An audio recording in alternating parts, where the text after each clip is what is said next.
de segundo año de cuidado intensivo pediátrico de la Universidad Nacional. Soy médico general de la Universidad Cooperativa y pediatra de la Universidad Militar Nueva Granada.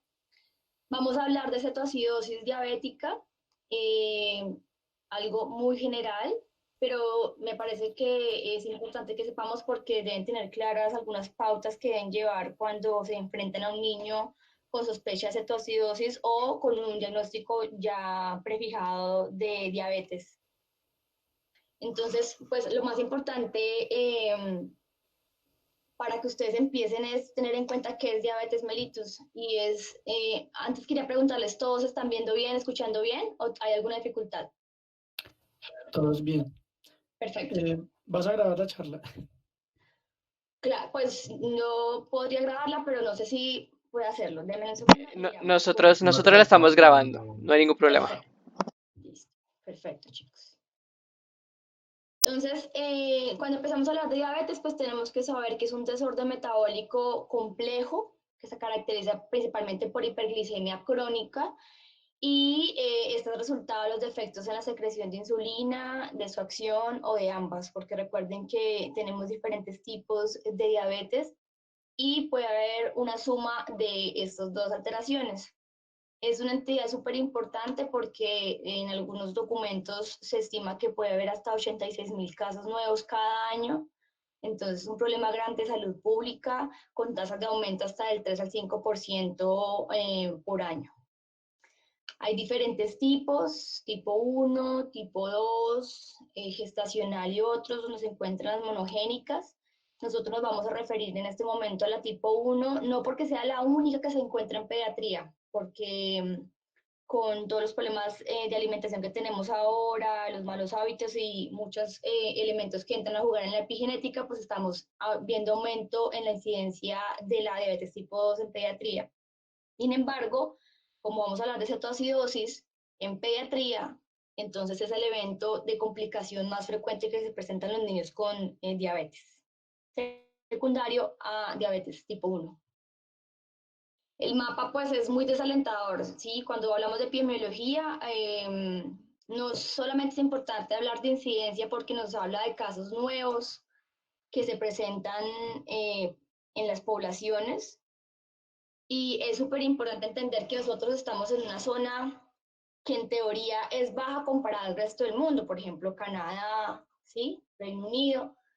Sin embargo, la gran duda es si estamos porque no tenemos diabetes o porque no la reportamos, no la diagnosticamos. Si ustedes observan áreas como Asia y como África, pues es incierto. Y es porque no la tengan, probablemente no, ¿sí? Entonces, esta charla va a hacer que ustedes enfoquen un poco mejor su paciente con sospecha y a lo mejor tengamos un poco más de diagnósticos. Cada vez, como les dije, los casos de diabetes crecen año tras año y probablemente sea secundaria las campañas de prevención, promoción y divulgación de la enfermedad que tenemos para los hacedores de salud. En el 2015 el número de niños con diabetes tipo 1 excedió el 500.000 por primera vez. Y como vemos, los primeros 10 países, según el número de niños con diabetes tipo 1, primero está Estados Unidos, el segundo es India, luego Brasil, China y Reino Unido.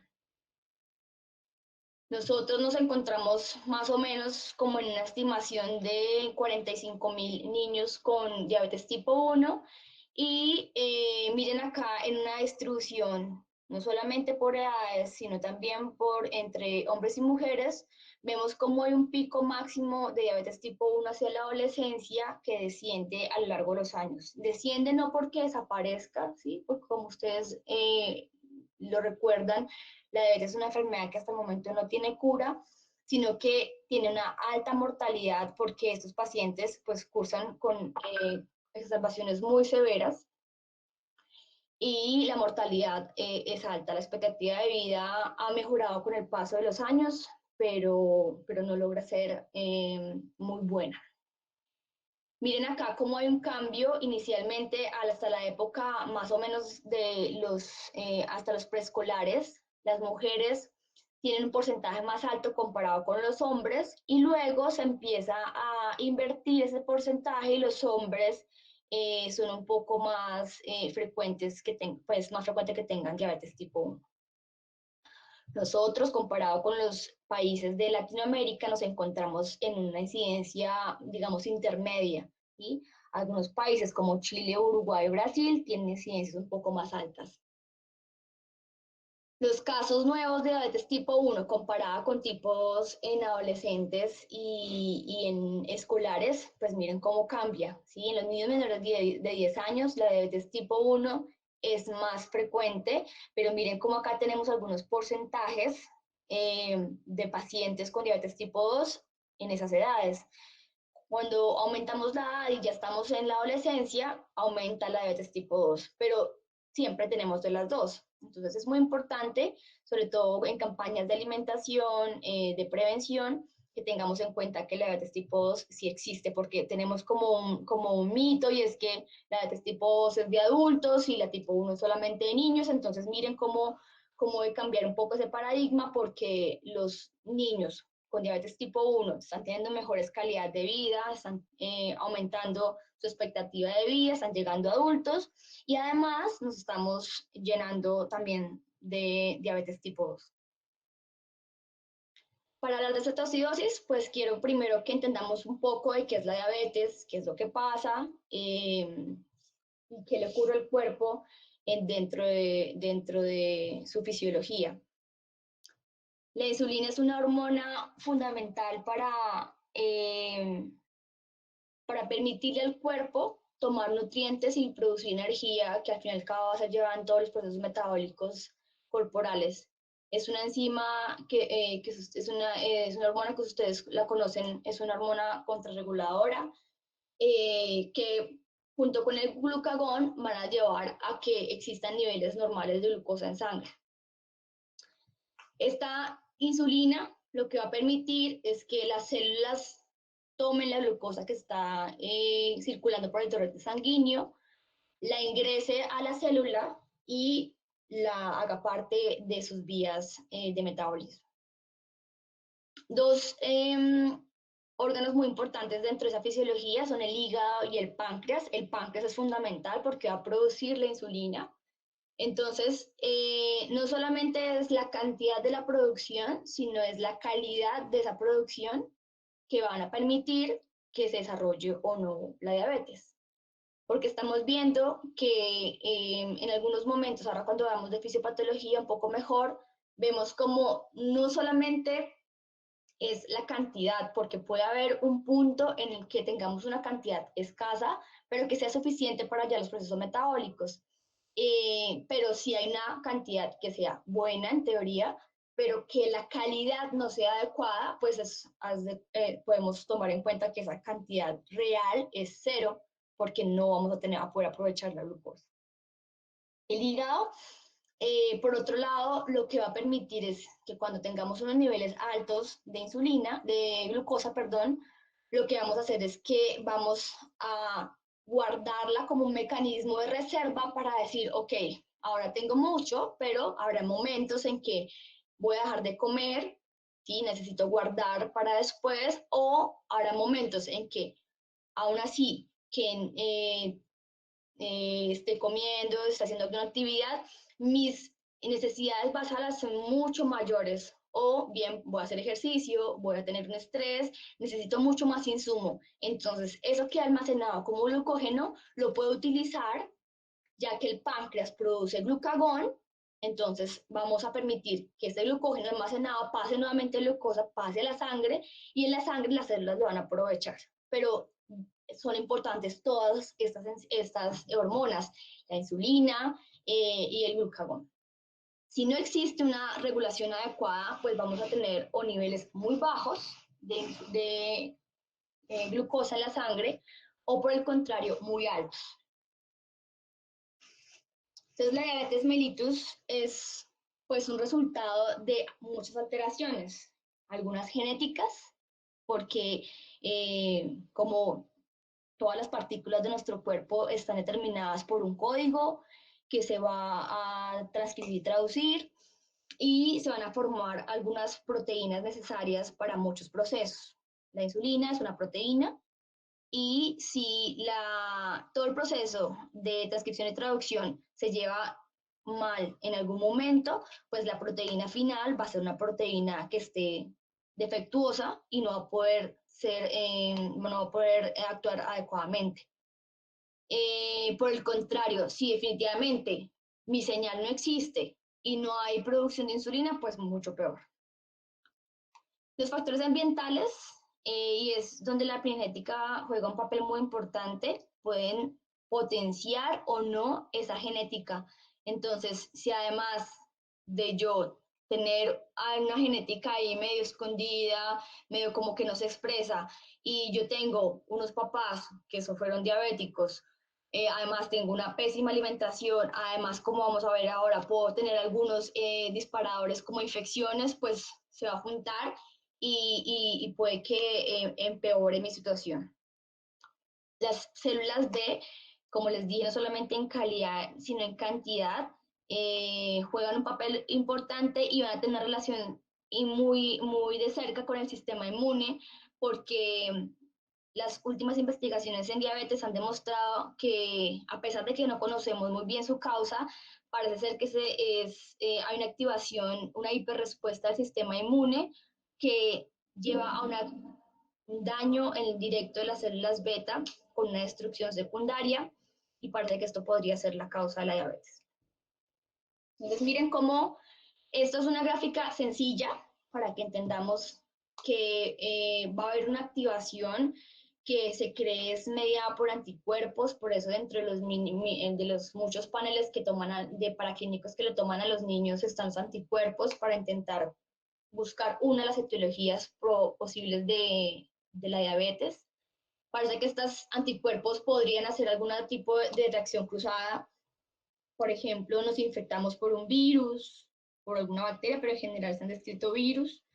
Estos virus, pues en respuesta a esa infección se generan anticuerpos, pero los anticuerpos, en vez de ir a neutralizar estas partículas víricas o algunos antígenos, lo que van a hacer es una activación de células B, que a su vez van a generar una activación de células T y por medio de presentaciones de antígeno, potenciación de las células C8, va a haber una destrucción que puede ser lenta, progresiva o masiva y súbita de las células B del páncreas y llevar a pérdida pues de donde básicamente es la fábrica de la insulina. Aquí podemos ver una histología donde hay gran infiltrado linfocitario en el páncreas. Entonces puede ser desde leve a muy grave ese infiltrado y eso también nos va a tener, pues va a tener mucho que ver con la presentación tan grave o no de la diabetes. Esa primera gráfica es una gráfica sencilla, ¿sí? Como para entender grande qué es lo que sucede. Pero si uno entra un poco más en la fisiopatología de la diabetes, pues encontraría que hay muchas otras vías que parecen estar activadas. Parece que las interleuquinas son súper importantes para potenciar y maximizar la inflamación. Los macrófagos, hay una activación por parte de ellos. Hay unas vías que parece ser que por en medio de los factores N, kappa, beta, pues podrían potenciar más producción de citocinas, más quimiotaxis y así más lesión por inflamación. Existe un periodo que también lo conocen en los adultos, que es conocido como luna de miel, y ese periodo de luna de miel es básicamente que estamos teniendo un daño. Perdón, yo me salgo acá, es que este sonido sí es mal.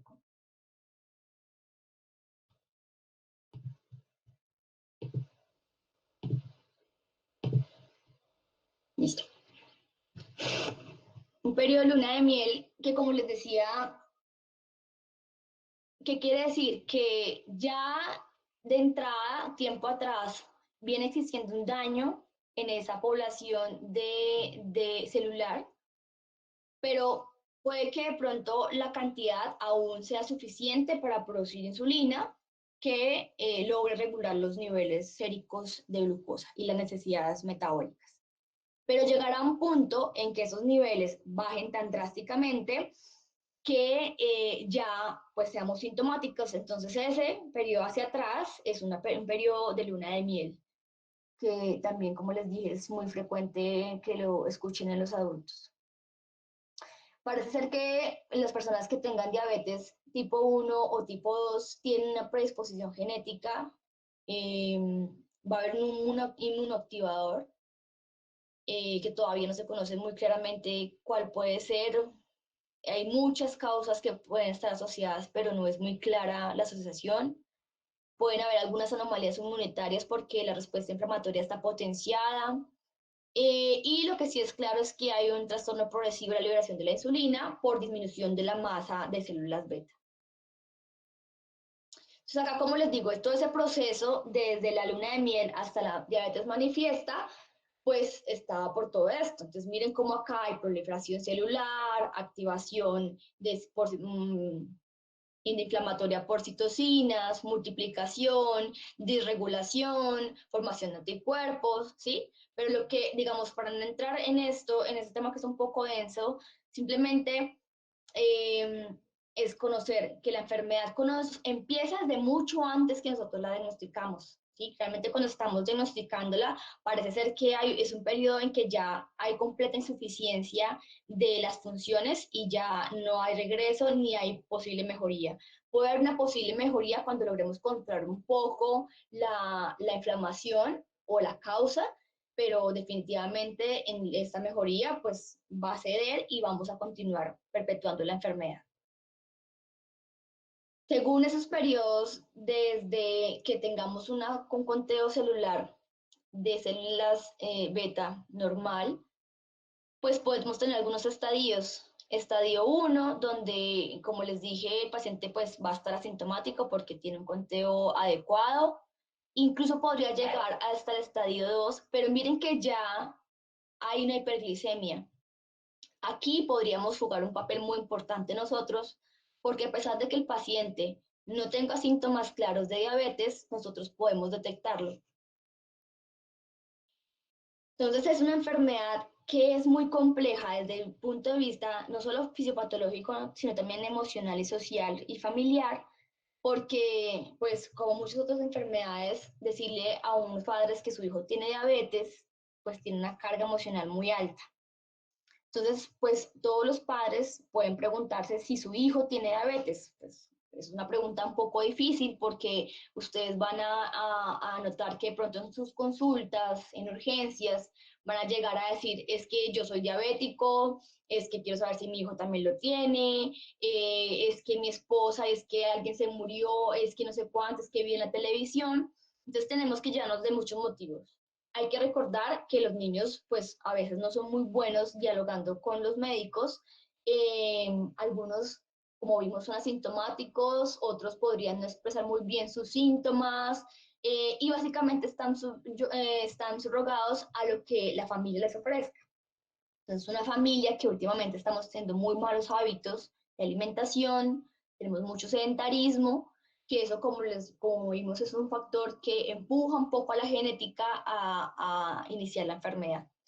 Y siempre es importante estar seguros en el diagnóstico antes de dar una información, porque, pues, o sea, no es muy fácil decirle a un niño que va a tener que pincharse hasta 5 veces en el día durante el resto de su vida. ¿Sí? A pesar de que la aguja mida 0.3, 0.5 milímetros, pues va a tener, eso es un impacto muy grande, es muy traumático. Entonces tenemos que ser muy cautelosos con el diagnóstico y con la certeza con que lo decimos.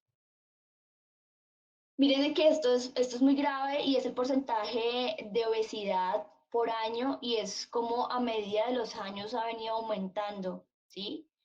Parece que los niños de 2 a 5 están un poco protegidos y yo creo que es realmente porque son muy activos, ¿sí? O díganle a un niño de 2 a 5 años que se quede quieto, eso es casi imposible. Entonces, por más que tengamos videojuegos o por más que tengamos otras cosas, ellos aún no, digamos, su atención todavía no está completamente acaparada por ellos, sino que todavía quieren, pues, están iniciando a a caminar, a trotar, a jugar. Entonces, son un poco más activos desde el punto de vista físico.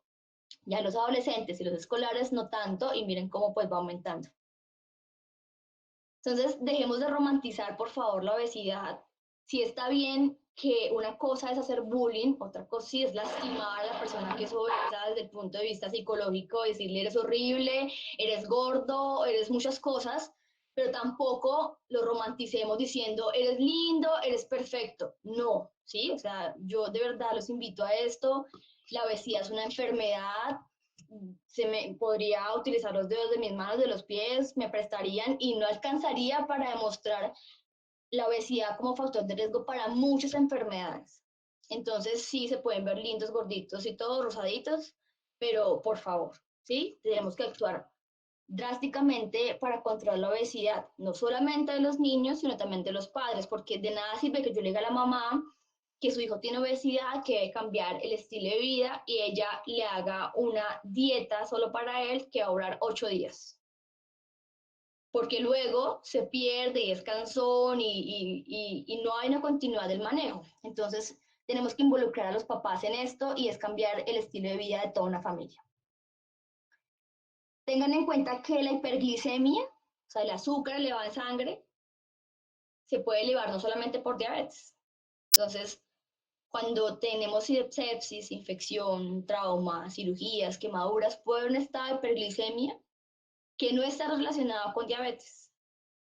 Pero no quiere decir que yo no pueda tener una diabetes con una sepsis por una infección urinaria. Entonces, por eso las guías recomiendan y hacen como llamado de atención para cuando tengamos glucometrías o glucemias altas en una muestra al azar, pues tengamos cautela con este hallazgo y hagamos un interrogatorio más completo y tomemos muestras que podrían diagnosticar diabetes.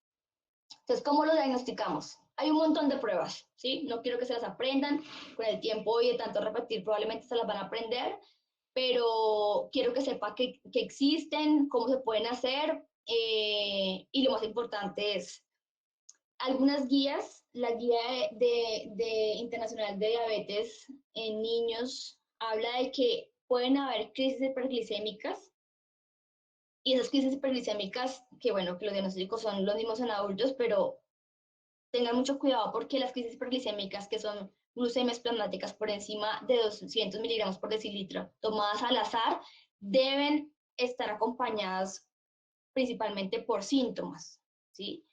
Puede que no estén, ¿sí? Pero lo que han demostrado algunos estudios es que a lo mejor no interrogamos también a los padres o a los niños para poderse encontrar. Entonces, estos síntomas, ¿cuáles pueden ser? Inapetencia, dolor de estómago, náuseas, dificultad para la respiración, boca seca, decaimiento. O sea, cualquier cosa. También podemos encontrar sensación de oído tapado, zumbidos, dificultad para comprender, mal desempeño escolar, desequilibrio, demora en responder algunas preguntas, vértigo, deterioro en la visión, mareos y náuseas. O sea, también cualquier cosa. Entonces, miren que generalmente estas preguntas no hacen parte del repertorio del interrogatorio. Entonces, sí, por favor, no tengan pena en sacar un celular con una lista de chequeo para diabetes, hacer como unos chismositos, esto como se llama, como unas tarjeticas. No tengan pena de hacerlas sin tenerlas en su consultorio, en su uniforme, en el celular, para que recuerden cuáles pueden ser los síntomas, sacarla y hacer como una lista de chequeo. Otra forma, otro ítem para el diagnóstico es tener una glucemia en ayunas, o sea, no tener durante 8 horas una ingesta calórica.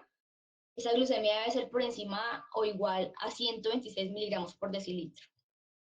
O tener una glucemia a las 2 horas de una carga, una prueba de tolerancia a la glucosa oral, con una carga, ojo, porque no es cualquier cosa, ¿sí? No es por señora, lleve a su niño a que se tome un tampico con un gala. No es eso. Debe haber una carga de glucosa que corresponda a 1,75 gramos por kilogramo y máximo 75 gramos. Esa glucemia tomada con esa carga 2 horas después debe estar por encima o igual a 200 miligramos por decilitro. O tener una hemoglobina glicosilada por encima o igual a 6,5. El diagnóstico lo hacemos con cualquiera de estas pruebas. Sin embargo, se recomienda para tener un diagnóstico más certero, perdón, volver a repetir la prueba. Se puede hacer con la misma o con una diferente para hacer un diagnóstico de diabetes. Recuerden que la clasificación, pues, son 4 tipos de diabetes. La 3 son un montón de cosas. No las voy a nombrar todas, solamente quiero que tengan en cuenta que puede haber diabetes secundario a otras cosas, a otras causas. Por ejemplo, si yo tuve una pancreatitis y se me necrosó el 70% del páncreas, pues bueno, recuerden que una complicación puede ser diabetes. Si yo tengo una fibrosis quística y ese páncreas no me sirve para nada, recuerden que una de las funciones del páncreas es producir insulina, probablemente tampoco sirva para eso. Y así muchas otras cosas, intoxicaciones, infecciones. Bueno, y ya entrando en cetoacidosis diabética, entonces vamos a hablar, pues, qué pasa en la cetoacidosis. Primero, recordemos bien qué hace la insulina. Este me pareció un gráfico súper lindo, súper sencillo para que lo entendamos. Entonces, la insulina es una proteína que está circulando, pues, sale del páncreas, circula por la sangre y llega a todo el cuerpo, ¿sí? Todas las células tienen receptores de insulina que están expresados transcelularmente y tienen un sitio de recepción para la insulina que está extracelular. Genera una, esperen, coloco esto bien lindo acá, genera una señal, que esa señal, ¿qué es lo que va a pasar? Básicamente va a ir una señal hacia el núcleo y le dice, hey núcleo, necesito que me actives y produzcas unas proteínas que se llaman GLUT, que son proteínas transportadoras de glucosa.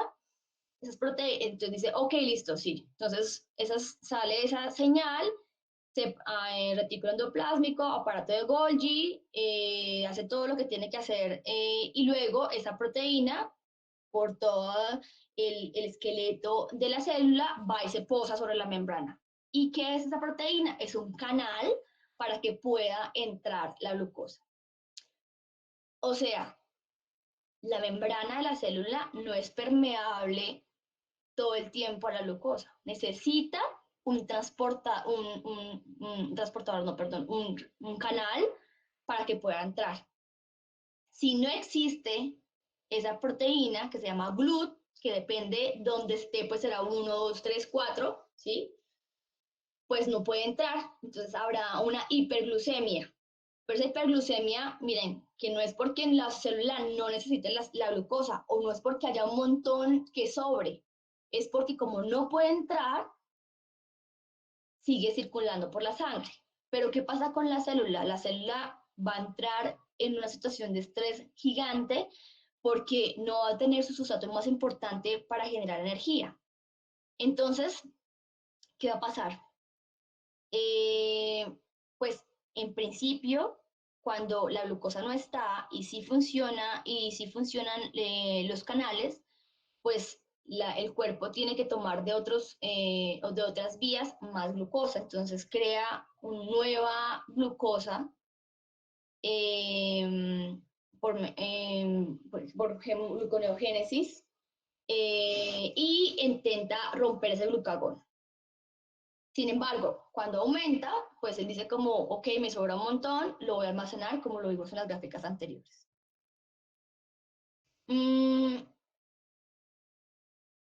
La cetosis. La cetosis es un proceso que es normal, ¿sí? Eso quiero que lo recuerden, no es un proceso anormal. Nos acompaña todos los días, de hecho es parte fundamental para que podamos sobrevivir a muchas situaciones de estrés diarios. Y situaciones de estrés diarios es, me cogió la tarde y entonces me bajaré el Transmilenio y tengo que correr 2 cuadras. Situaciones de la vida diaria es que quiero ir al gimnasio y hago spinning durante 1 hora. Situación de la vida diaria es que hoy es domingo y digo que mamera levantarme temprano y no me levanto y hago desayuno y son las 3 de la tarde y digo, ya como que me toca levantarme, entonces es un ayuno súper prolongado. Todas estas situaciones van a llevar a que nuestros niveles de glucosa bajen y tengamos que tomar de otras vías que no impliquen la glucosa para poder generar energía. Y es acá cuando los triglicéridos son súper importantes para entrar en vía de lipólisis en el hígado y generar ácidos grasos, que además de generar varios ácidos grasos, unos 3 ácidos grasos, por vía de beta-oxidación, lo que se va a generar al final del ciclo son unas cetonas que van a ser acetoacetato y 3-hidroxibutirato. Esas cetonas van a entrar en el músculo a través de un ciclo que nos va a generar energía. No es tan eficiente como la glucosa, pero nos da energía, ¿sí? En esas situaciones principalmente. Entonces, el proceso en sí es un proceso fisiológico, pero ¿qué pasa? No, digamos, los valores en sangre a veces son indetectables o son muy bajos para considerarlo una patología. Entonces, en la cetoacidosis diabética, este proceso que antes era secundario, ahora va a ser principal, porque como no va a existir glucosa, no, o sea, digamos, no va a existir glucosa 100% efectiva, o sea, sí existe de la sangre, pero no va a existir dentro de la célula, entonces es como si no existiera, ¿sí? Para la célula. Entonces la célula pues va a tomar esta vía como vía principal. Entonces, si recordamos, como les dije, puede haber una deficiencia absoluta o relativa de insulina, que eso nos va a llevar a una hiperglicemia.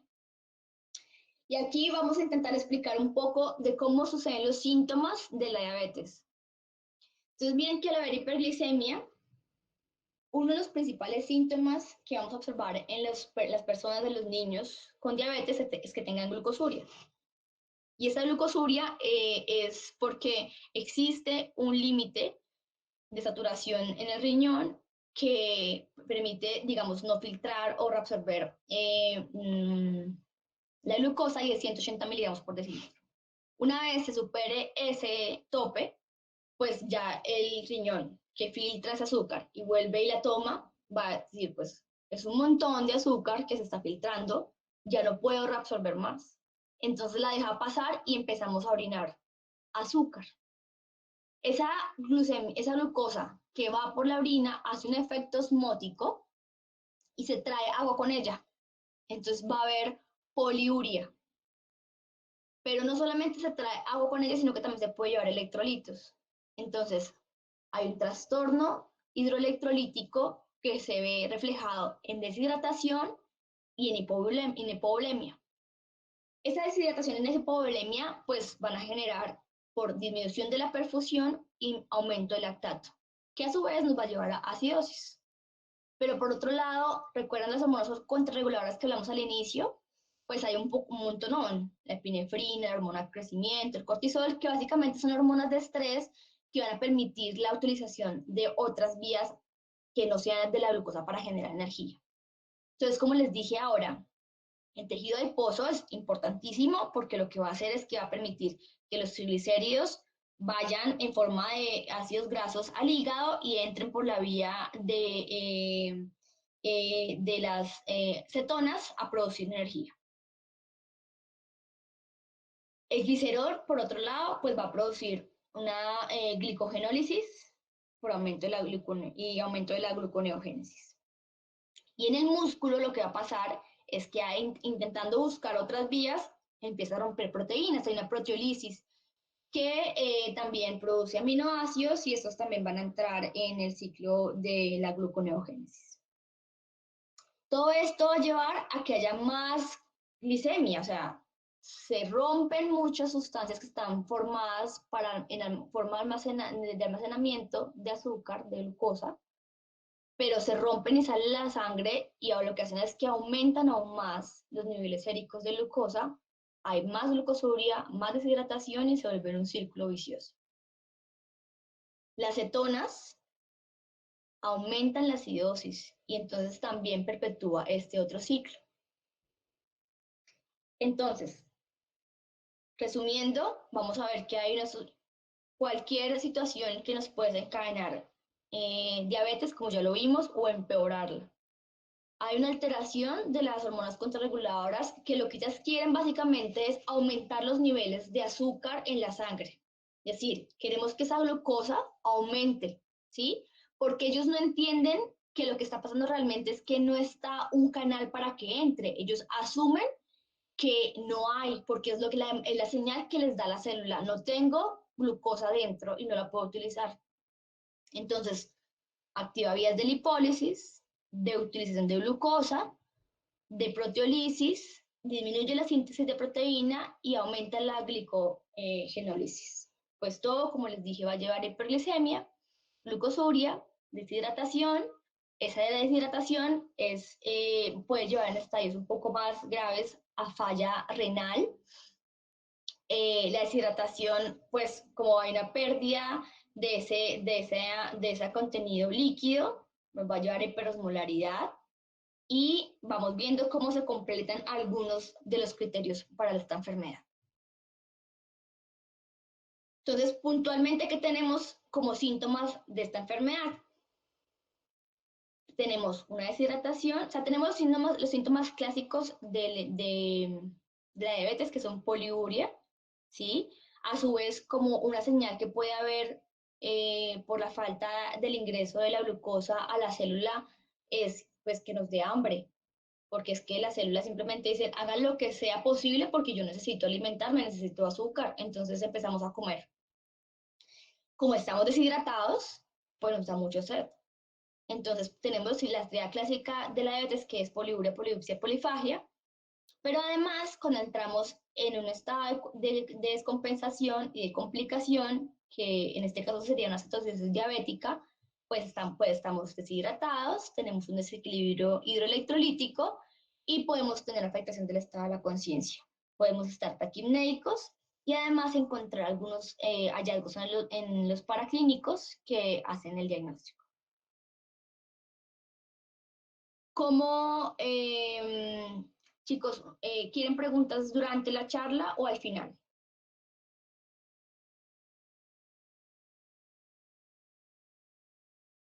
Al final, diría yo.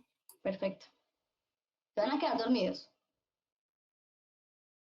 Entonces, para el diagnóstico tenemos unos ítems muy claros y es que pues tenga hiperglucemia. Generalmente la vemos elevada, pero no tan elevada como en otra complicación que es más frecuente en la diabetes tipo 2, que es el estado hiperosmolar. ¿Por qué no está tan elevada? Porque realmente las complicaciones como las vimos no están dadas por la cantidad de glucosa que esté intravascularmente, sino precisamente la que no está intracelularmente. Entonces, los valores realmente no son tan altos. Tienen que estar por encima de 200 porque es el criterio, pero esa es la razón de por qué no están tan altos. Debe haber una acidosis metabólica y ya la vimos por qué, porque hay disminución de la perfusión, porque hay producción de ácidos, porque hay producción de cetonas. La acidosis metabólica debe estar compuesta por un pH que sea menor o igual a 0.3 y un bicarbonato, y aquí ojo, porque es que tengan los dos o cualquiera de ellos dos, pH menor o igual a 7.3 y un bicarbonato menor o igual a 15 milimoles por litro. Entonces vemos mucha gente que dice no está en cetoacidosis diabética porque tiene un pH de 7.32, pero como vamos a ver, tiene un bicarbonato en 10, 5 o 2 incluso, ¿sí? Es difícil, pero puede haberlo. Recuerden que hay compensaciones con otros sistemas como el respiratorio.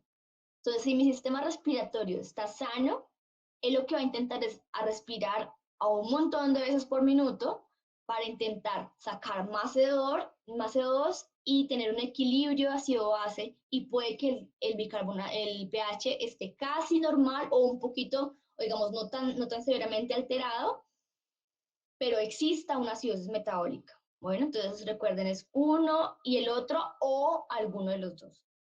Y debe constatarse que exista cetonemia o cetonuria. Nosotros, la forma más fácil de diagnosticarla, porque tenemos a la mano más rápido la cetonuria, ¿sí?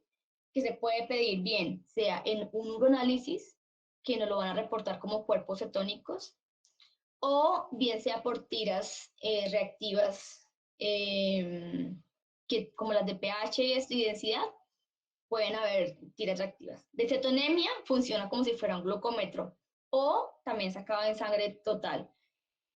No hay tanta difusión en Colombia de este parámetro, entonces lo que tengan disponible a la mano está bien. Además de tener un diagnóstico, podemos clasificarla en severidad. Puede ser leve, con un pH hasta 7.25 o hasta 10 de bicarbonato, moderada con 7.1 de pH o hasta 5 de bicarbonato, o puede ser grave cuando tenemos un pH por debajo de 7.1 o por debajo de 5 de bicarbonato. Algunos factores de riesgo que tenemos, claro, dependiendo si el diagnóstico es nuevo o si tenemos pacientes con diabetes mellitus conocido. Hay un estudio que salió este año, es reciente, es colombiano, que se realizó en el Hospital de San José, en el Hospital de la Misericordia, donde los autores explican cómo el debut y cómo la diabetes conocida pueden tener una evolución de las cetoacidosis diferente, se pueden comportar desde su fisiología diferente. Entonces tengan mucho cuidado, digamos, no todas las cetoacidosis diabéticas son las mismas, no todas las diabetes tipo 1 son las mismas. ¿Cuáles son los factores de riesgo para tener cetoacidosis? Cuando es diagnóstico nuevo, que sean más pequeños, menos de 2 años, que tengan un retraso en el diagnóstico, que sean de un estado socioeconómico bajo, que tengan ciudades con baja prevalencia de diabetes mellitus tipo 1. No porque la prevalencia sea baja per se, sino porque como no la tienen ustedes presente en sus diagnósticos, pues no la detectan y lo que van a pasar es que van a tener muchas complicaciones derivadas de eso por un mal manejo. Los pacientes con diabetes mellitus conocida, entonces, pues que no se apliquen la insulina, ¿sí? Ya sea porque se les olvidó o porque lo hacen, conscientemente, que tengan un pobre control metabólico, porque se pueden aplicar la insulina pero no lograr los objetivos del tratamiento, que hayan tenido episodios previos de cetoacidosis, que tengan gastroenteritis o vómito, porque el vómito y la gastroenteritis pues pueden producir no solamente depresión de volumen, sino producción de cetonas, sobre todo el vómito, entonces pues pueden desencadenar una cetoacidosis diabética. Desórdenes psiquiátricos que están básicamente relacionadas con la adherencia al tratamiento. Los adolescentes definitivamente porque podrían tener una actitud desafiante o unos problemas familiares, que dentro de los problemas familiares también se agregan el acceso limitado al sistema de salud. Pues vemos muy frecuentemente que no les dan las insulinas, no asisten a los controles porque no tienen especialistas y bueno, otras cosas. Las mujeres, definitivamente parece que estamos un poco más rayadas que los hombres, entonces hay algunas dificultades, pero hay algunos estudios que dicen que los hombres, entonces como que no es tan cierto. Entonces realmente es puro, parece que esto de que algunos profes, ustedes escuchaban que decían que las mujeres que eran un poco más conflictivas, parece que eso no es tan cierto. Y bueno, parece que necesitamos un poco más de estudios para aclarar eso. Pero lo que sí es claro es que muchos dicen que los adolescentes son un poco más conflictivos.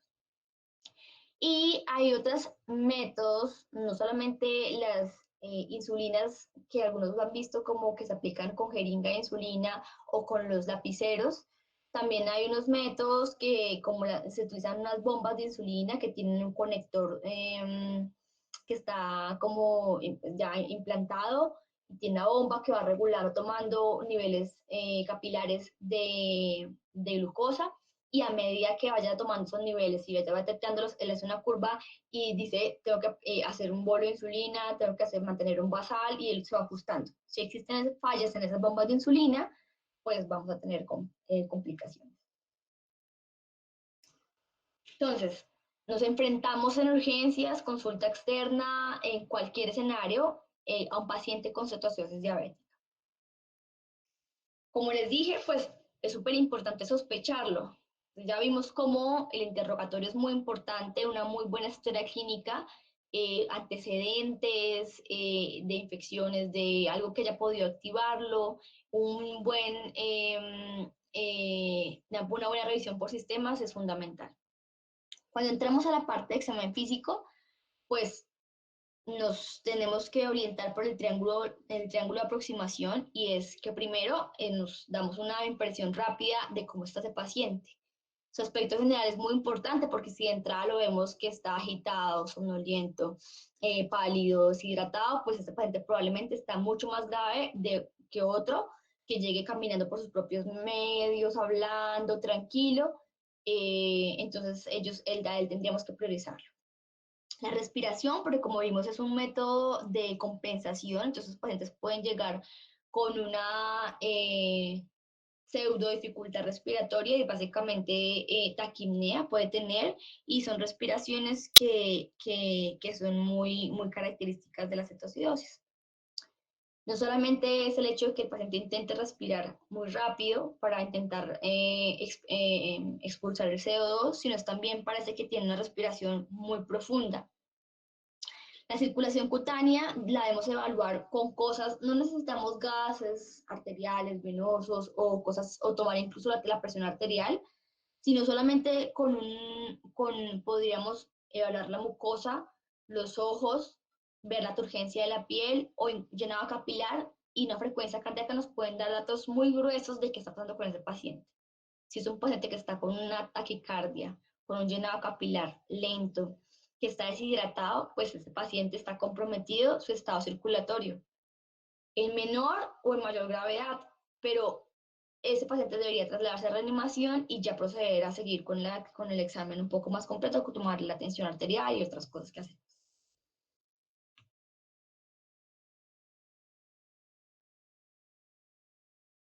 Bueno, es súper importante que entre la evaluación tengamos en cuenta que a veces se nos olvida tomar el peso y la talla, ¿sí? Porque asumimos que lo tomó el de triage o lo tomó el de la consulta o el de piso, y cuando uno va a revisar, pues nadie pesó al niño, nadie lo talló. O le preguntan a la mamá cuándo fue su último control y cuánto fue que pesó. Si el niño viene caminando o el niño está en estado para pesarlo, pues deberíamos pesarlo, porque pudo haber no solo perdido peso por la deshidratación tan grande. Entonces si la mamá nos dice que hace una semana fue al pediatra o hace un mes fue a una consulta y pesaba 28 kilos y hoy pesa 25, pues probablemente ese niño le pasa algo, ¿sí? Está perdiendo peso. ¿Por qué? Pues puede que esté perdiendo peso porque, como vimos, los ácidos grasos son fundamentales para entrar en un metabolismo y producción energética por otras vías. Puede que se esté consumiendo los ácidos grasos, ¿sí? Puede que ese niño se esté deshidratando y haya perdido peso en agua porque está poliúrico. Entonces, por favor, siempre pesémoslo y no nos quedemos solamente con lo que la mamá diga. Hay que hacer una evaluación neurológica completa. Entonces recuerden que la escala de coma de Glasgow, que a pesar de que no está diseñada para este escenario inicialmente, pues nos sirve como una aproximación y sobre todo como un seguimiento. Muchos estudios la han tomado. Vamos a ver un estudio muy bonito que se hizo en el 2018 acerca de cómo hubo deterioro o no del Glasgow, y recordarles que se debe hacer tanto para mayores de un año, que hay una escala puntual, y para los niños menores de un año, pues hay una escala modificada. El grado de deshidratación se debe evaluar según una escala que es de leve a grave, y según si el niño es lactante o mayor, pues el porcentaje de pérdida de peso va a ser diferente. Entonces, para leve en los lactantes va a ser 5%, moderada 10% y 15% para grave. En los niños más grandes, el porcentaje de hidratación en la deshidratación leve va a ser del 3%, luego del 6% y luego del 9%.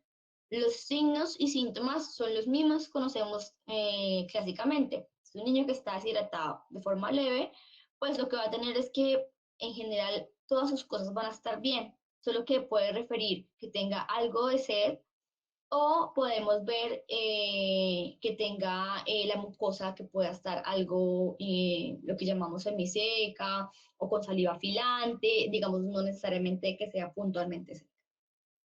La moderada, pues ya vamos a tener que demuestra signos clínicos más floridos y es que puede haber tono disminuido de los ojos, una fontanela que esté plana, puede estar empezando a estar taquicárdico o incluso muy taquicárdico, ya puede tener un gasto urinario disminuido y el gasto urinario no es el que nosotros cuantifiquemos. Claro, va a servir y lo debemos hacer, pero es fundamental preguntarle a la mamá si ha tenido, si el niño ha ido al baño, si cuánto tiempo se ha quedado en el baño, si ha escuchado cuánto tiempo cae el chorro, y si tiene pañal, entonces cuántos pañales le has cambiado en las últimas 24 horas, y si recuerda más o menos el peso, pues no los gramos, pero sí la mamá puede decir que estaba más liviano o más pesado.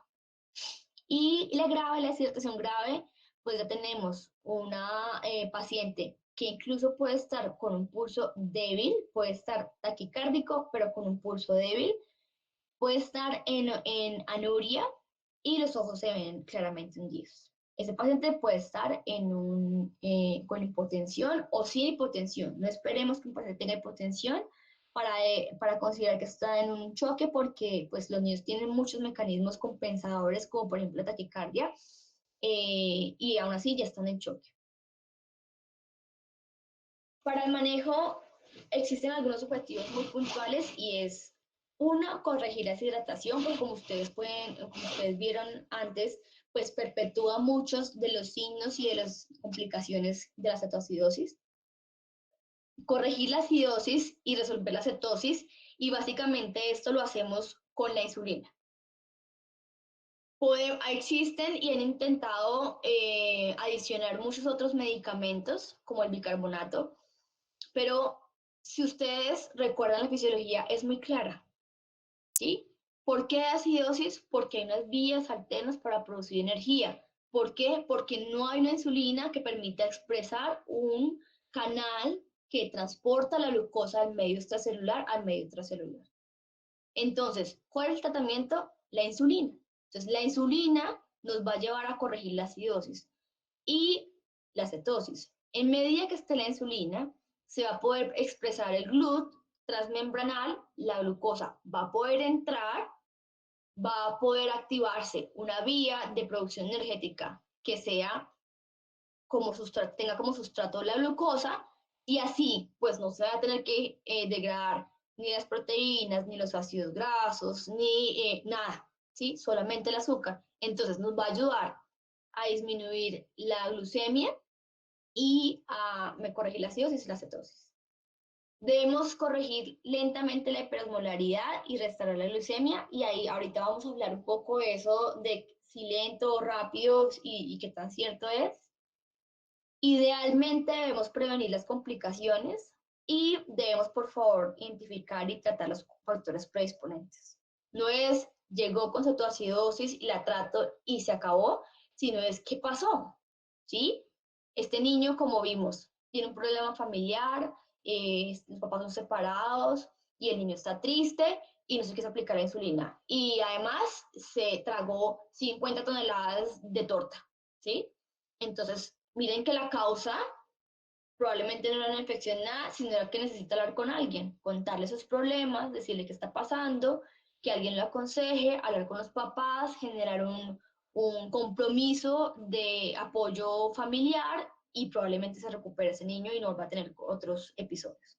Entonces, la causa es muy importante, y miren que la causa no es solamente, digamos, desde el punto de vista de enfermedad como infección, trauma, quemadura, otras cosas, sino es también los sociales juegan un rol principal.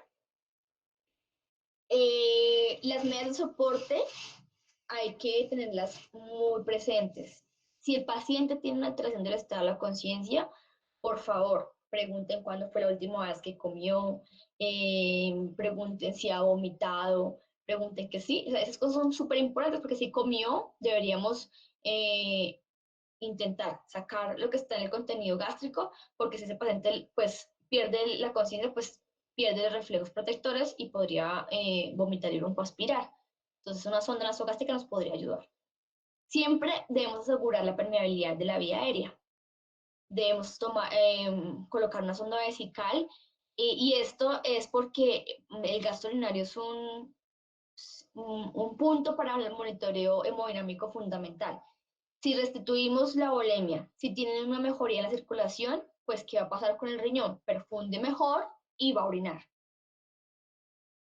Mínimos accesos venosos, recuerden que estos niños están deshidratados, van a requerir manejo de líquidos, de insulina, de otras cosas, de tomarle paraclínicos, entonces mínimos dos accesos venosos con un yelco que sea lo más grueso posible que tolere el niño.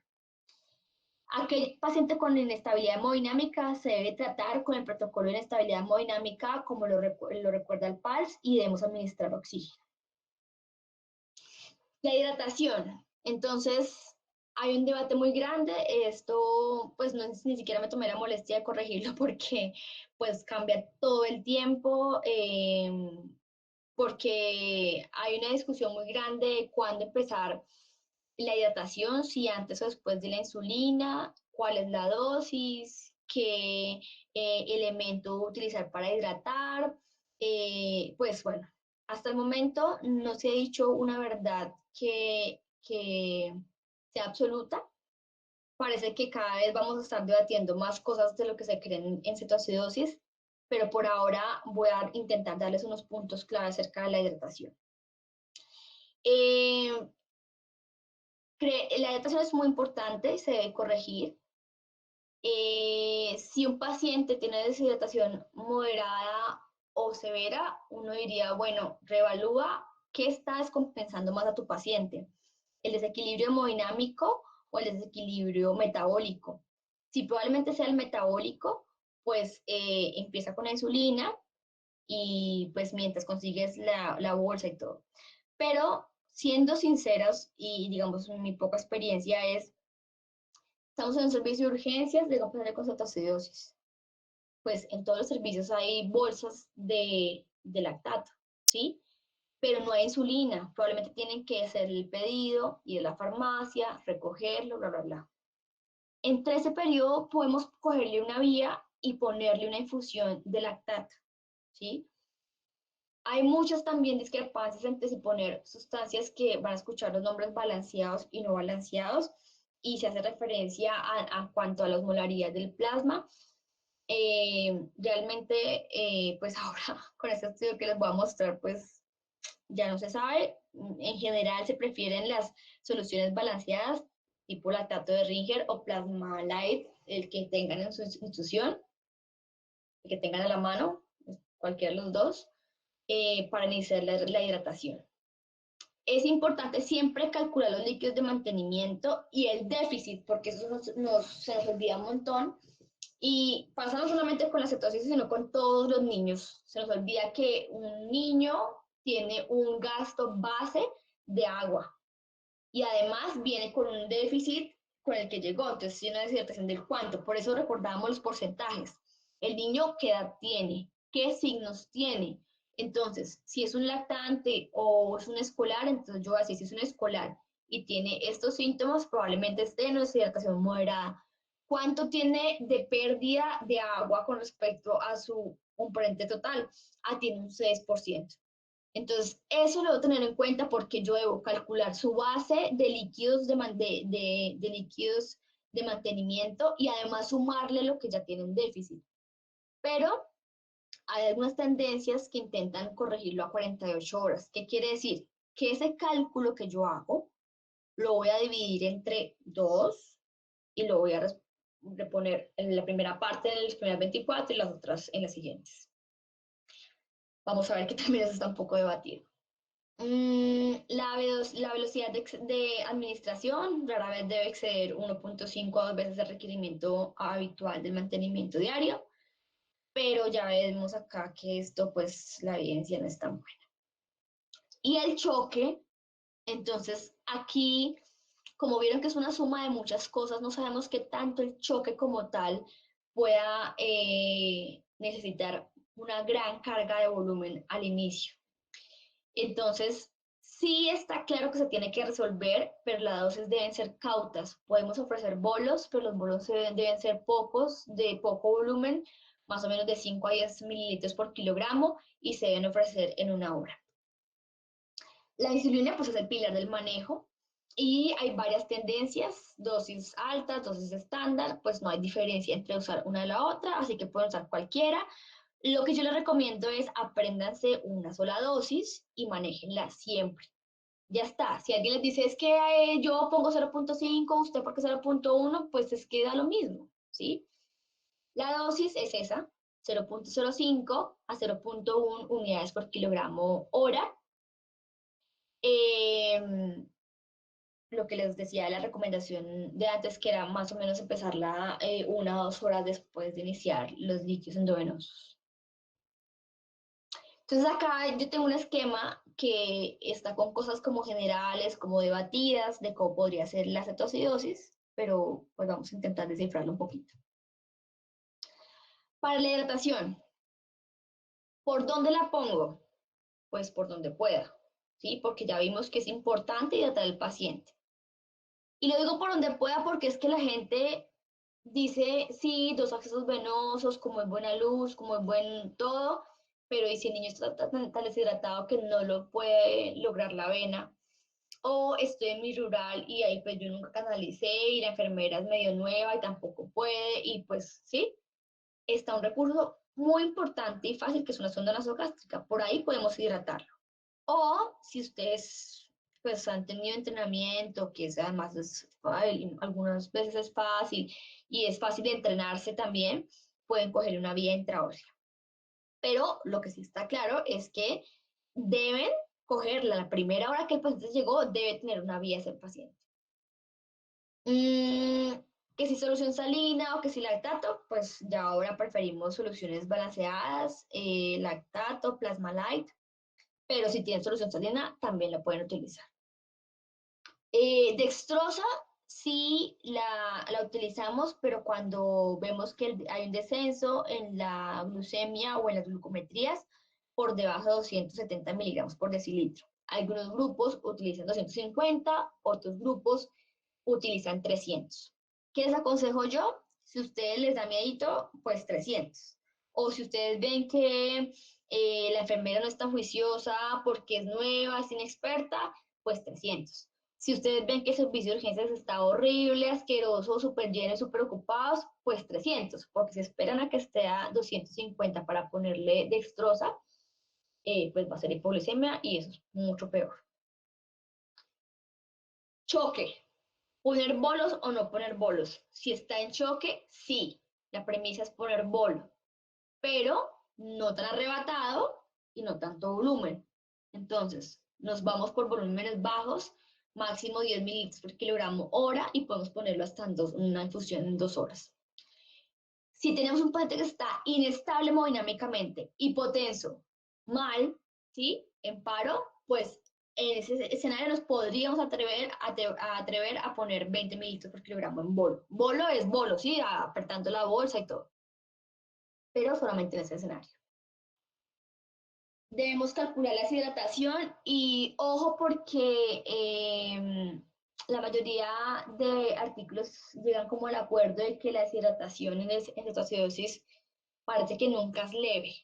Entonces, le recomiendan que deberíamos usar una deshidratación moderada. Entonces, eso habla más o menos como del 10 o del 6% dependiendo de los niños. Y pues que las pérdidas se deberían reponer en 48 horas, es como la recomendación.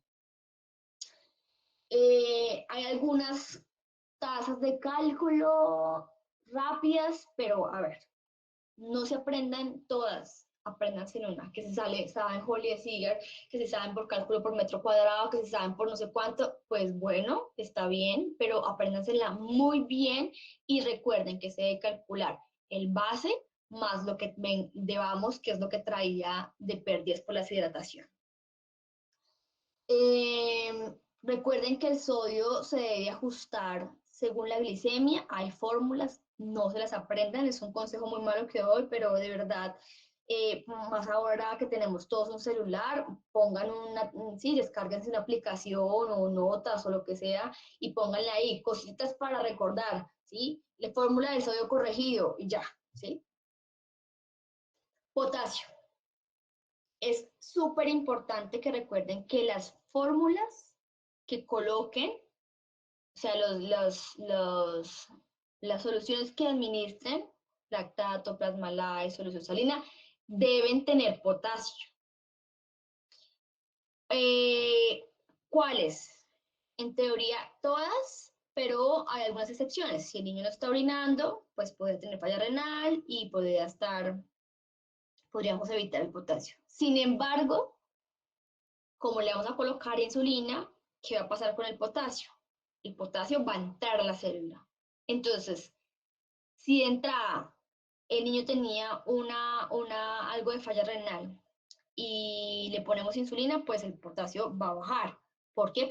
No porque mejore la insuficiencia renal, la falla renal, sino porque entró a la célula. Entonces, si estamos ante unos valores normales de potasio y le ponemos la insulina, que sí o sí la vamos a poner, recuerden que ese valor de 3.5, una hora más tarde o 2 horas más tarde puede ser 2.9. Entonces, siempre los líquidos que administremos deben tener potasio, por favor. Si tiene una hipocalemia antes de que empezamos el goteo de insulina, porque nos dimos cuenta, porque tomamos unos gases o por alguna cosa, por favor corrijámosla porque va a ser mucho más baja al momento en que empecemos el goteo. La infusión, pues hay un montón de infusiones, pero la base es de 0.05 miliequivalentes por kilogramo hora. Es importante recordar que por cada 0.1 que aumente el pH, va a disminuir 0.4 miliequivalentes por litro el potasio. Entonces, la corrección de la acidosis. Ya dijimos que en aras de mejorar a los pacientes se han ideado algunas estrategias como administrar bicarbonato, pero parece que solamente sirve en pacientes con acidosis severa, con choque y bla, bla, bla, y puede que incluso ni en ellos sirva porque puede que esté relacionado por otras vías. Entonces, en general, no colocamos bicarbonato. Insulina, pues como dice el Pilar,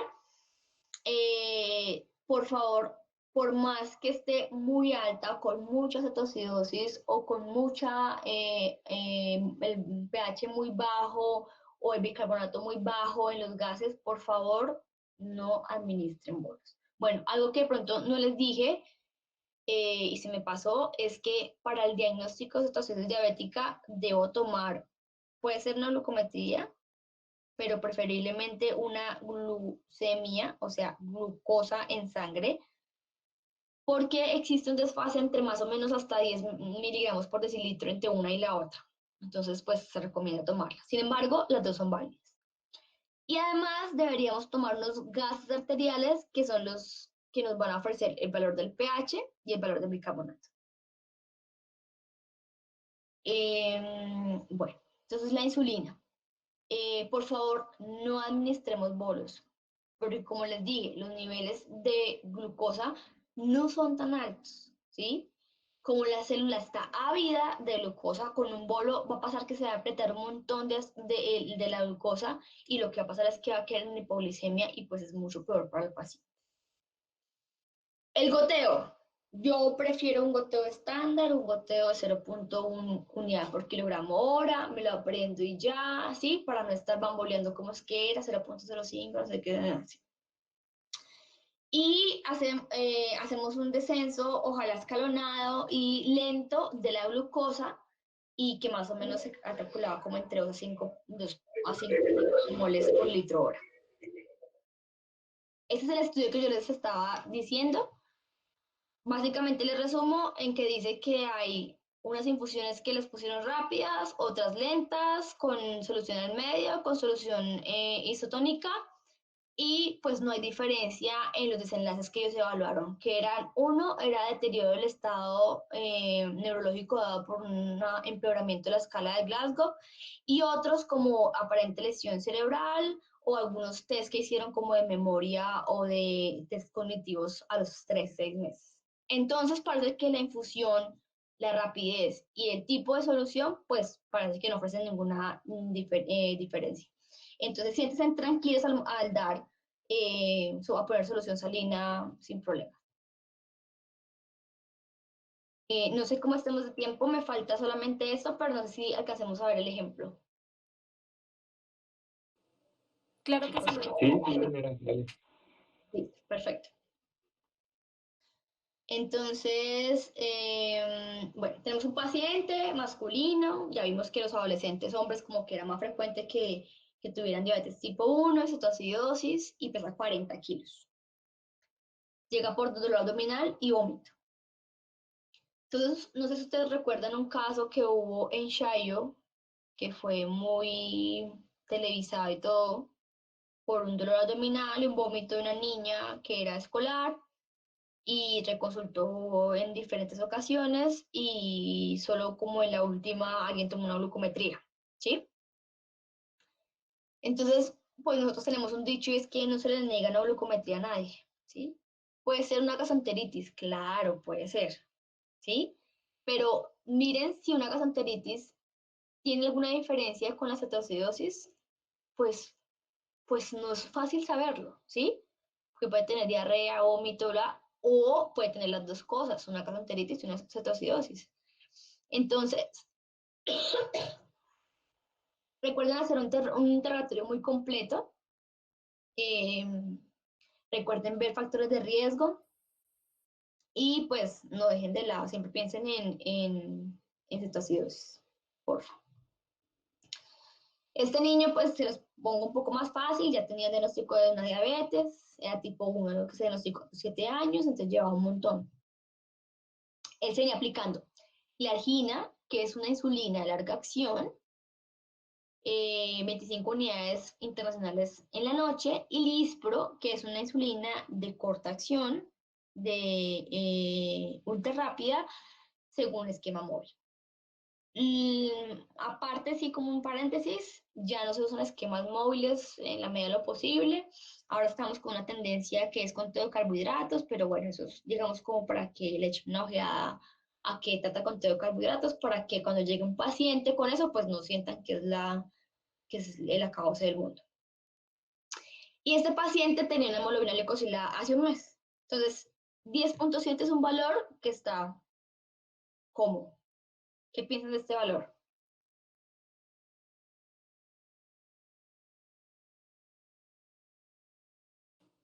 Muy alto. Muy alto, ¿cierto? Entonces, de base podemos pensar que este niño, a pesar del manejo, puede ser varias cosas. Una, que no se lo esté aplicando, ¿sí?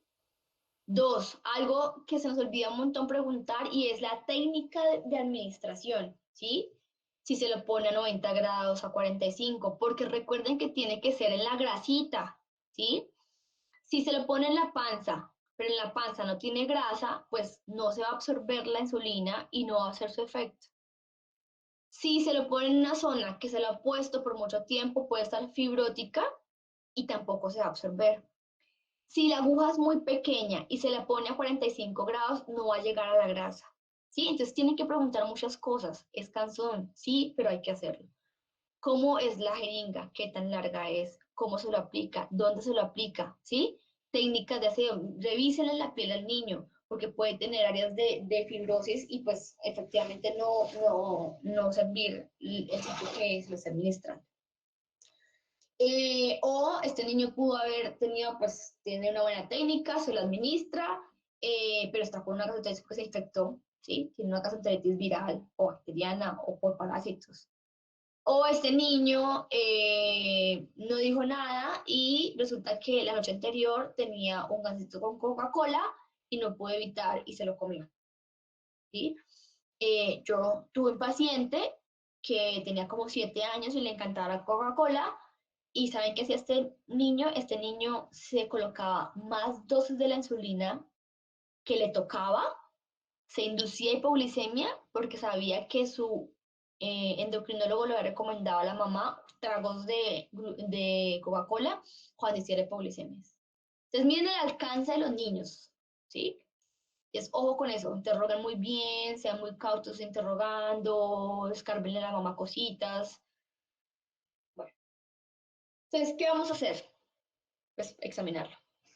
El niño está alerta, tiene una mucosa seca, está con 123 de frecuencia cardíaca. Que ojo, tiene 12 años, entonces está taquicárdico.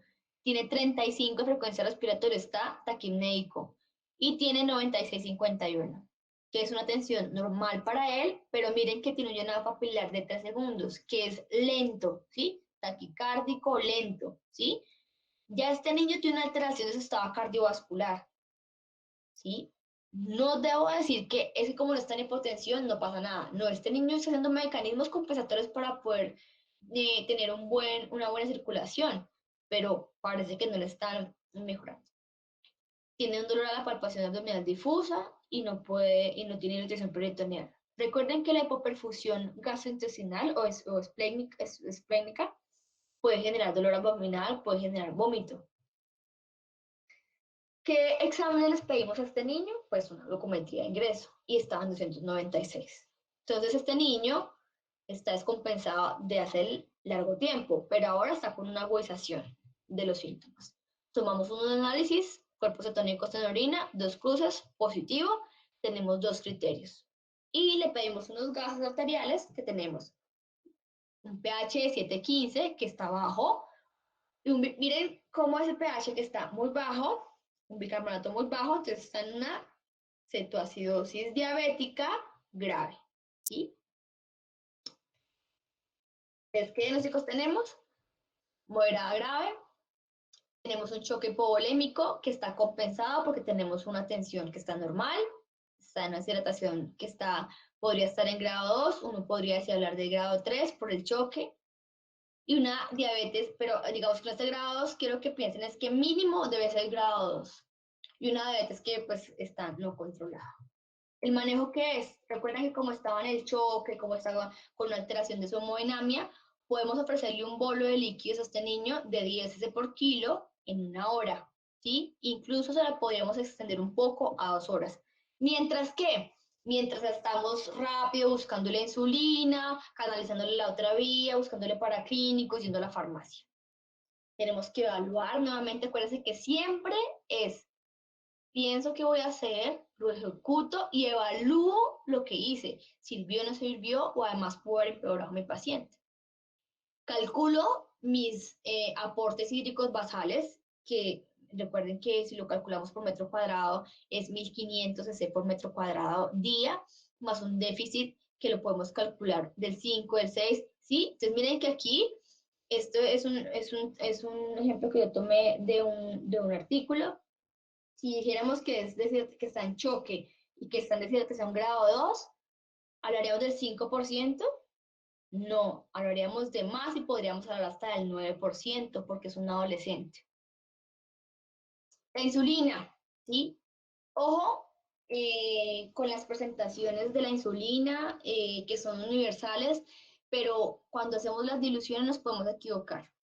Existen diluciones que son universales, fáciles de aprenderse y apréndanse una de las dos. Pueden colocar 50 unidades internacionales de insulina más 50 cc de solución salina. Entonces nos queda una infusión con una relación de 1 a 1. ¿Qué quiere decir? Que en cada centímetro de solución salina normal habrá una unidad internacional de insulina. O podemos colocarlo más diluido, 50 unidades internacionales en 500 cc de solución salina. ¿Qué quiere decir? Que hay una relación de 1 a 10. Por cada 10 centímetros de solución salina va a haber una unidad de insulina. Eso nos sirve pues fácil porque podemos colocar incluso el peso del niño, si en ese caso podemos utilizar solamente el peso para los centímetros cúbicos. Y para las enfermeras va a ser mucho más fácil esto. ¿Se acuerdan que pesaba 40 kilogramos? Si utilizamos una fórmula que está más diluida, le podemos colocar a 4 unidades hora, porque es a 0,1 por kilo hora. Entonces nos da 4 unidades hora, con cualquiera de las dos infusiones, ¿sí? Si ustedes quieren más concentrada o quieren más diluida. Pero lo importante es que sepan cómo va la infusión, cuántas unidades internacionales va por cada mililitro de lo que tengan, solución salina o lactato de Ringer, y cuánto es la dosis. Tomamos para clínicos y tenemos glucemia en 303, un sodio en 228 y un potasio en 2.7. Entonces miren que ese potasio está bajo, ¿sí? Y si está bajo, pues tendríamos también que reponerlo porque ahora que le pongamos la insulina, pues va a empeorar. le hacemos un ajuste de ese sodio y tenemos 135 y tenemos 3.5 que sigue estando muy límite. Superamos el episodio de la cetoacidosis, superamos el episodio agudo, le pusimos su infusión, recuperó, tenemos que estar pendientes de cómo, qué tan rápido baja la glucemia con las glucometrías, estar pendiente que no haga polisemia, si tenemos que colocar una infusión de dextrosa o no. Y hay un punto que es un punto delicado, un punto que no nos gusta tocar, y es el punto de en qué momento hacer transición de insulina endovenosa a subcutánea. Básicamente, cuando la acidosis se haya corregido, es súper importante este ítem, ¿sí? Y yo creería que es el más importante. Cuando tengamos un buen control de la glucemia, cuando tengamos cetonemia mínima o nula, y es importante y fundamental que el paciente esté lúcido tolerando la vía oral. No vamos a ponernos insulina subcutánea donde el paciente está vomitando o simplemente no quiere comer ni beber nada. Recuerden, no sé si tengo eso por acá, bueno, no. Recuerden que las insulinas tienen unos picos de acción, unas vidas medias, ¿sí? Entonces, las insulinas de larga acción más o menos tardan algunas 30 minutos o otras 1 hora a 2 horas en tener su pico de acción para mantenerse. Entonces, si ponen una insulina, o sea, la insulina que ustedes ponen en la infusión es una insulina que es cristalina, que es de ultra rápida acción, que básicamente lo que va a hacer es servir de base para la insulina que le falta al paciente. Acuérdense que siempre hay circulando niveles de insulina en la sangre, unos niveles basales. Entonces, esa insulina que nosotros estamos poniendo en infusión hace las veces de esa insulina basal. La insulina subcutánea va a entrar a reemplazar esa infusión. Por ejemplo, la glargina tiene una insulina de larga acción que se mantiene hasta 24 horas en el torrente sanguíneo.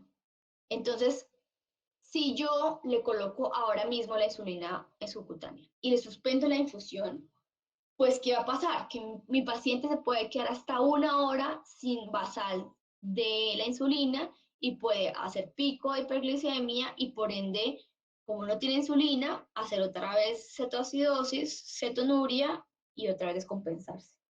Entonces, siempre tengan en cuenta mucho eso. Y por favor procuren administrar la insulina subcutánea y a la media hora o a la hora y esto, suspender la infusión. Ojalá pues no se les olvide, ¿sí? Otra cosa fundamental que tenemos que tener en cuenta es que la comida, yo sé que es una bobada, pero pues pasa, la comida debe estar delante del paciente, ¿sí? Sobre todo cuando administramos insulinas de rápida acción. Con la glargina y la eurolicina no hay problema, pero con Lispro con Lispro sí hay problema porque Lispro es de rápida acción, entonces si le colocamos la Lispro y resulta que no, es que la señora de la cocina se demoró, es que no le trajeron la comida, es que esa no era, y el niño no come, pues va a tener una hipoglucemia. Entonces, la comida debe estar ahí, el niño debe tolerar la vía oral, debe aceptar, no tener vómito, ¿sí? O sea, todo debe estar como listo para poner las insulinas. ¿Qué debemos monitorizar? Pues importante, los signos vitales, la hoja neurológica, la glucometría, el balance hídrico, eso horariamente. Y cada 2 a 4 horas los electrolitos, la glucemia central, prueba de función renal, hemograma, gases arteriales y cetonas en orina. ¿Cuándo debemos considerar que un paciente va a ingresar a UCI? Pues de ingreso obligado sí o sí, cuando tengamos una acidosis profunda con un pH por debajo de 7.0, cuando tengamos un compromiso neurológico de cualquier intensidad, un compromiso cardiorrecirculatorio de cualquier intensidad y un ingreso conveniente cuando tengamos una cetoacidosis grave, una edad menor a 2 años y una hiperglucemia de por encima de 1000 miligramos por decilitro. La principal complicación del manejo de la cetoacidosis o la cetoacidosis per se es el edema cerebral. Es como el mayor coco y por eso tantos estudios de si el flujo debe ser a tal o más rápido o más lento o qué solución, digamos, esa es la razón, el edema cerebral. Los criterios diagnósticos son una respuesta alterada a estímulos dolorosos, postura de cerebración o de corticación, parálisis de pares tercero, cuarto y sexto, alteración de patrón respiratorio como apnea o respiración de Cheyne-Stokes o taquipnea. Y hay criterios mayores y menores. Debe haber disminución o fluctuación del nivel de conciencia, desaceleración de la frecuencia cardíaca en más de 20 latidos por minuto sin causa justificada, por ejemplo, un sueño, que haya incontinencia, o menores como vómitos, cefalea, letargia, presión arterial diastólica por encima de 90 miligramos de mercurio, perdón, y edad por debajo de 5 años. La mortalidad de la cetosis diabética es muy baja, es de 0.15 a 0.3%, pero cual la mortalidad de per se del edema cerebral es muy alta, hasta el 90%. Entonces, miren que esto realmente es muy preocupante y debemos tener mucho cuidado. Entonces, la evaluación neurológica es fundamental, horaria. La aparición de estos síntomas por edema cerebral pueden ser la aparición en las primeras horas, que pueden ir incluso hasta las 12 horas. El tratamiento, pues, es ir a una unidad de cuidado intensivo, reducir el volumen de los líquidos basado en muchas teorías de rehidratación y de velocidad de líquidos, utilizar medicamentos que puedan disminuir el edema cerebral como el manitol o soluciones hipertónicas como solución salina del 3%, elevar la cabecera de la cama, ventilación asistida sin hiperventilar, manteniendo una presión de CO2 por encima de 22 miligramos por decilitro, milímetros de mercurio. Perdón. La ventilación asistida sin hiperventilar es que tenemos ahí, hay muchas discusiones. ¿Por qué? Porque algunos mantienen ventilaciones artificiales asistidas y colocan frecuencias respiratorias normales. Pero si ustedes se dan cuenta, el paciente en un estado basal, ¿qué estaba teniendo? Una taquipnea, una hiperventilación porque quería barrer ese CO2 para intentar compensar el pH debido a la acidosis metabólica. Entonces, esto está muy debatido y generalmente no se recomienda normoventilación, sino incluso intentar mantener la frecuencia que mantenía el paciente. Eh, y generalmente, si ustedes acá se dan cuenta, no por encima de la PC2, por encima de 22, o sea, mantener el paciente con barriendo CO2 para que no existen más complicaciones. Deberíamos tomar una tomografía de cráneo, sobre todo para descartar otras causas. Por último, pues quiero recordarles que dentro de los signos de alarma para la diabetes, pues están que la polidipsia, la polifagia, la poliuria, la pérdida de peso. Y esto, a veces cuando uno está en pregrado, pues tiene mucho en su cabeza la diabetes tipo 2 y que son obesos y tales, pero en la diabetes tipo 1, miren cómo se está utilizando tantas vías metabólicas, sobre todo las grasas y las proteínas, entonces este paciente pues va a estar delgado, perdiendo peso, porque pues no tiene ni proteínas del músculo ni grasita. Entonces van a estar, como no tienen azúcar intracelular, pues van a estar cansados. Incluso podríamos observar que este niño que controla esfínteres, que es un escolar, que es súper piloso, de un momento a otro ya no controla y se orina en la cama. Y entonces la mamá, ay, pero ¿qué te pasa? Y lo regaña y lo frustra, pero resulta que el niño en su polidipsia pues se orina en la cama, ¿sí? Eh, Acuérdate que los niños pueden estar con vómitos, hidratación, dolor abdominal y no ser una gastroenteritis. O sea, no todo es gastroenteritis, ¿sí? Entonces piensen en algún momento por allá cuando tengan un niño con esos síntomas similares, pues piensen por favor en cetosis diabética. Recuerden que los niños pueden tener de los dos tipos de diabetes. Entonces, más allá de cuál tipo de diabetes, ustedes enfóquense primero en la urgencia. ¿Qué está teniendo ese niño? Teniendo una situación diabética, entonces lo que le falta es insulina, yo se la debo colocar, está deshidratado, le tengo que poner agua, tengo que vigilar las complicaciones, tengo que vigilar el potasio y digamos, si uno lo ve desde ese punto de vista, no es tan complicado, no es tan grave, ¿sí? Recuerden mucho la fisiopatología, siempre apóyense mucho en eso, porque al fin y al cabo así es como lo van a entender mucho mejor. Por favor, una glucometría no se le niega a nadie, ¿sí? Entonces, no es costosa, está asequible, en todos los centros de atención lo pueden encontrar. Y si salen negativos, pues perfecto, todos quedamos tranquilos. Pero si salen alteradas, salen muy elevadas, ustedes le van a poder ofrecer a un niño un tratamiento oportuno, rápido y probablemente disminuir otras complicaciones como el edema cerebral, que vimos que la mortalidad es muy elevada. Bueno, muchísimas gracias, espero les haya gustado y servido y sobre todo han quedado puntos claros para el manejo de la diabetes. Muchas gracias. Gracias.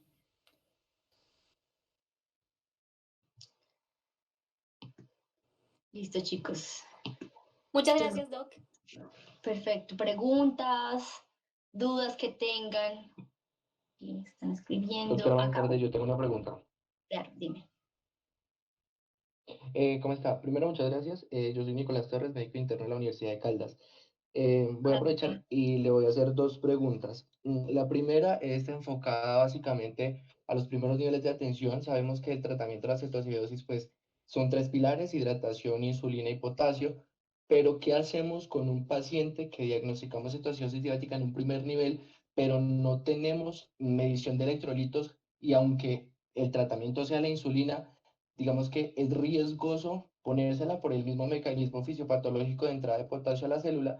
Y sabemos también, pues, que digamos que en el electrocardiograma no se muestra de forma aguda la hipopotasemia. Entonces, ¿cómo lo remitimos? ¿Con o sin insulina?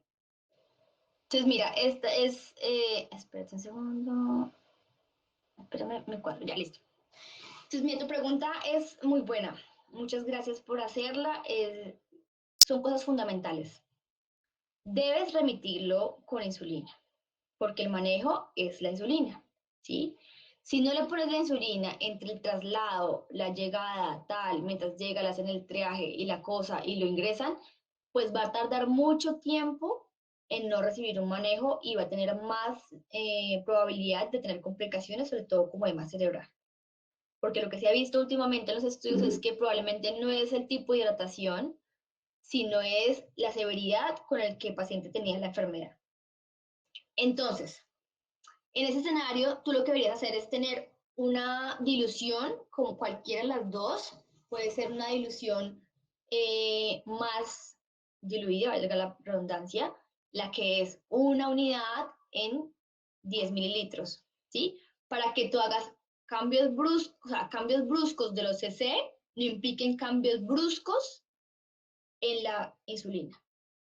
Ese es uno. Porque como tú sabes, no en todas las partes tienen insulinas que den el goteo por dosis, sino que hay macrogoteos, microgoteos, o no les dan por 1.5 cc, sino de uno en adelante. Entonces, una buena forma es utilizar preparaciones más diluidas. Otra opción es que utilices la dosis más baja, utilices 0.05, ¿sí? Si tú consideras que ese paciente tiene 300 de glucometría y lo vas a trasladar, móntale una dextrosa, que puede ir con un dispositivo en Y, y le pones por si tiene solamente una vía o sí, le puedes poner un Y y por una parte de la Y le pones la dextrosa y por la otra solución salina. Tú dices, no, pero es que doctora, pero sí, pues sí está con aumento de la glucosa en sangre porque le pone más glucosa y entonces acuérdate que el problema no es la hiperglicemia, es la falta de insulina y tú se la estás poniendo. ¿Qué va a pasar con el exceso de glucosa? Primero, lleva un montón con ese exceso. Segundo, lo más probable que pase es que lo orine o que se meta a la célula. Entonces no te afanes por el exceso de glucemia. Pero sí estás evitando que haga hipoglucemia. Y lo último que me preguntaste es el potasio. Sí, es muy difícil monitorizarlo porque a veces pues no tenemos cómo tomar en sangre los niveles. El electrocardiograma, eso que le enseñan a uno que los parámetros, eso no se ve, ¿sí? Eso no es fácil verlo, casi ninguno lo tiene. Tienen que ser cambios bruscos del potasio para que uno vea realmente esos cambios electrocardiográficos, pero cuando son de horas o de días, pues uno no los ve. Entonces mi recomendación es ponle potasio en los líquidos que lleva, ¿sí? Como tú le estás montando unos líquidos de base más la reposición de las pérdidas o la deshidratación que tenía, en esos líquidos le vas a poner potasio. Si tienes un ringer, pues le pones potasio, adicional a lo que tenía. Si tienes una solución salina, le pones potasio. ¿Qué debes recordar? Las reglas del potasio, ¿sí? No más de 40 por litro y bla, bla, bla, ¿sí? Que por periférica o por central, entonces tú siempre las vas a mandar por periférica, entonces sigues las reglas de la periférica. No sé si se me queda algo, las preguntas. Sí, muchas gracias. Y aprovecho pues como para preguntarle ya de entrada pues en el tema del tratamiento. Nos queda completamente claro que tenemos que prevenir hipoglicemias. Y si somos pues como miedositos, como pues habíamos dicho, pues por debajo de 300 empezamos a reponer dextrosa al 5%. ¿A qué, pues como, cuál es la recomendación que usted nos da para poderla reponer? ¿O qué, a qué infusión o cuánto? No hay como un estándar, ¿sí me entiendes? Porque realmente lo que tú no estás tratando hipoglucemia, que eso sí, digamos, sería como 2 a 3 por cc por kilo, y sí, si no estás como previniendo. Entonces, le toca a uno con un glucómetro al lado, pero a veces lo que hacemos es que le ponemos un 25% de la mezcla total, de la infusión total. Por ejemplo, tienes que poner 100. ¿Sí? En total, le tienes que poner 100 de líquidos endovenosos. Le pones 25 en destroza y 75 en la solución salina o el ringer. Ok. ¿Sí? Y así, digamos, intentas como jugar con los EC. Si tú ves El que objetivo sería entonces prevenir la hipoglicemia pues simplemente y ya eso variaría dependiendo de cada paciente. sí, depende de cada paciente y no te dé pena ni miedo subir la glucosa un montón. Si tú ves que, a ver, hay que recordar que la dextrosa en agua destilada es un componente isotónico, ¿sí? Se convierte podríamos llamarlo hipertónico, porque cuando no hay insulina, pues no hay forma de que la glucosa entre a la célula y va a persistir en el espacio intravascular y se va a comportar como un elemento osmóticamente activo. Pero como le estás poniendo insulina, ella va a entrar a la célula. Entonces, lo que tú le pongas en sangre, eso se va a ir todo para la célula. El agua y el azúcar, ¿sí? Entonces, si tu paciente está deshidratado y esto, pues poner el 100% o el 50% del aporte de líquidos en solo destroza no va a ser tan bueno para la parte circulatoria. Entonces, lo que puedes hacer es que puedes cambiarle una concentración. Le puedes poner destroza al 10%.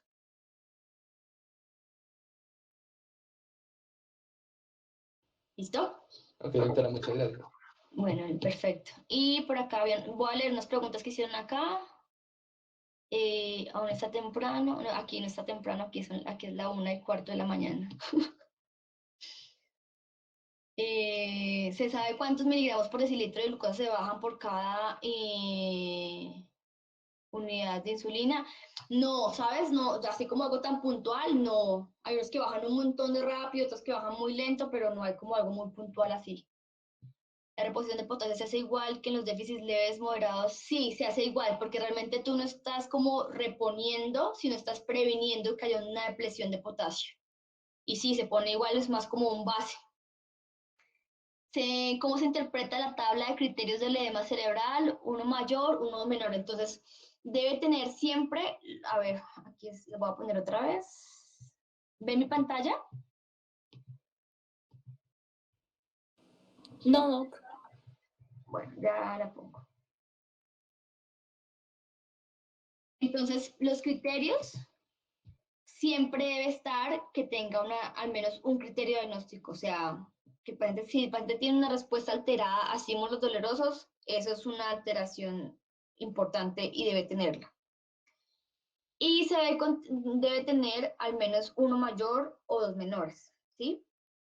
Entonces, si tenemos una respuesta alterada a estímulos dolorosos, disminución del nivel de conciencia, tenemos edema cerebral. O tenemos cefalea o letargia, tenemos edema cerebral.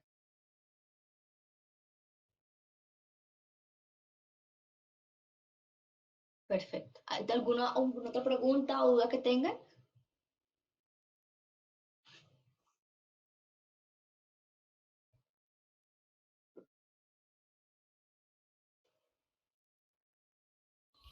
Muchas gracias. No, a ustedes chicos por esperarme. Qué pena la demora, de verdad.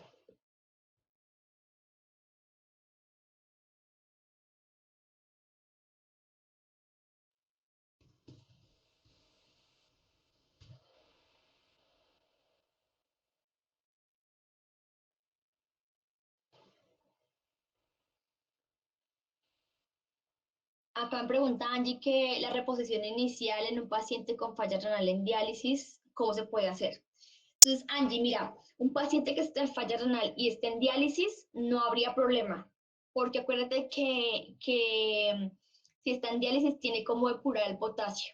Entonces, es como si le funcionara su riñón y no tendríamos limitaciones con el potasio. Obvio no le vamos a poner, es que no le estamos poniendo cargas altas, le estamos poniendo cargas de dosis basales que son de 0,5 a 1 de potasio.